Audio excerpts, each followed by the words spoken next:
GST 2.0 కొనుగోలులో జోష్ తెస్తోంది. Super మార్కెట్లలో కొత్త జీఎస్టీ రేట్లను కూడా డిస్ప్లే చేశారు. వస్తువులపై ఇంతకు ముందు ఎంత ఇప్పుడెంత తగ్గిందో స్పష్టంగా నోటీస్ అంటించారు. జీఎస్టీ తగ్గడంతో ఇదివరకటి కంటే ఇప్పుడు బిల్లులో తేడా గమనిస్తున్నామని కొనుగోలుదారులు చెబుతున్నారు. కరీంనగర్లోని సూపర్ మార్కెట్ నుంచి మరింత సమాచారం మా ప్రతినిధి భాస్కర్ అందిస్తారు. మనం ప్రస్తుతం కరీంనగర్ మోర్ సూపర్ మార్కెట్ దగ్గర ఉన్నాం. ఇక్కడ చూసినట్టయితే ఈ రోజు నుంచి జీఎస్టీ కొత్త స్లాబ్లు అంటే 3 స్లాబ్లు మాత్రమే ఈ రోజు ఉన్నాయి. అంతకుముందు 4 టైర్ సిస్టమ్ ఉండేది. ఆ 4 టైర్ సిస్టమ్ను అబాలిష్ చేసిన తర్వాత ఈ రోజు ఒక 3 టైర్ సిస్టమ్ ఈ రోజు నుంచి ఇంప్లిమెంట్ అవుతా ఉన్నది. 5%, 18%, 40% జీఎస్టీలు అయితే అమల్లోకి వచ్చాయి. ప్రస్తుతం అయితే ఇక్కడ ఒక కస్టమర్ ఉన్నారు, ఆయన అడిగి తెలుసుకుందాం. సార్ చెప్పండి, ఈ మోర్కు ఎప్పుడు వస్తుంటారా మీరు? అవును, ఎప్పుడు ఇక్కడే వస్తుంటారు. ఏమేమి తీసుకున్నారు ఇప్పుడు? ఇప్పుడు మొత్తం వెజిటేబుల్స్ అండ్ ఫ్రూట్, బ్రెడ్ అవన్నీ తీసుకున్నాం. అంటే లాస్ట్ బిల్కి ఈ బిల్కి ఏమైనా వేరియేషన్ కనబడ్డదా? జీఎస్టీ రెడ్యూస్ అయింది కదా. బిల్ అయితే కొంచెం తక్కువ అనిపిస్తుంది, నో డౌట్. కానీ మేము అంత నోటీస్ చేయం సార్.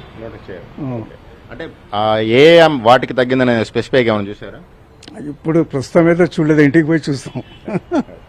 ఇక్కడ అయితే బిల్లుకు సంబంధించి మనం చూసినట్టయితే ఎక్కువ వస్తువుల మీదనైతే 5% ఉన్నాయి, తగ్గిపోయాయని చెప్పేసి అయితే కస్టమర్లు చెప్తా ఉన్నారు. అయితే కొన్ని అంశాలు వీటన్నిటిని మనం ఇక్కడ విజువల్లో గమనించవచ్చు.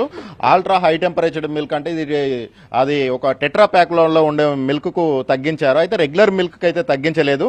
ఆ తర్వాత ఇండియన్ బ్రెడ్స్ అంటే చపాతీ, పరోటా, పిజ్జా బేస్, ఆఖరికి వెస్ట్రన్ ఫుడ్ అయిన పిజ్జా బేస్కి కూడా తగ్గించారు.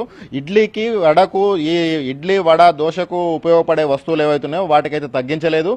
దాంతో పాటుగా ఉప్మాకు ఉపయోగపడే వాటిని కూడా తగ్గించలేదు. ఇక్కడ చపాతీ, పరోటాకు మాత్రం ఇక్కడ జీరో ఉన్నది కంప్లీట్ గా. ఇక్కడ మనం చూసినట్టయితే పిజ్జా బేస్ కూడా ఆఖరికి అది కూడా పిండితో తయారవుతుంది, దానికి కూడా జీరో ఉంది.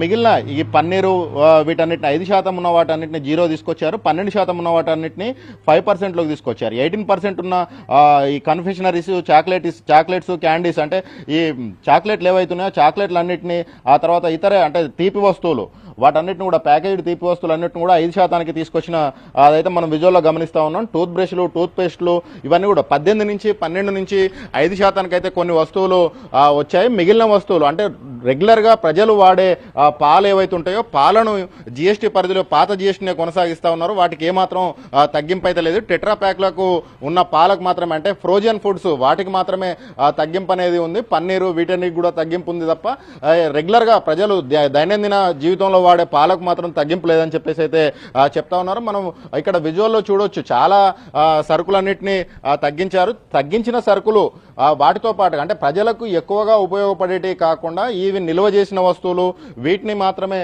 తగ్గించారని చెప్పేసి అయితే చెప్తా ఉన్నారు.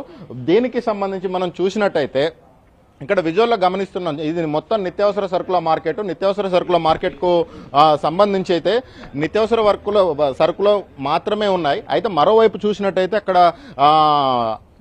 ఆటోమొబైల్స్ ఏవైతే వాహనాలు ఉన్నాయో 1200cc, 1500cc లోపు కార్లకు తగ్గాయి, ఇటు బైక్లకు కూడా తగ్గింది. వాటన్నిటిని కూడా ఇప్పటికే షోరూమ్ల ముందు ఒక బోర్డులు పెట్టారు, పత్రికల్లో ప్రకటనలు ఇచ్చారు.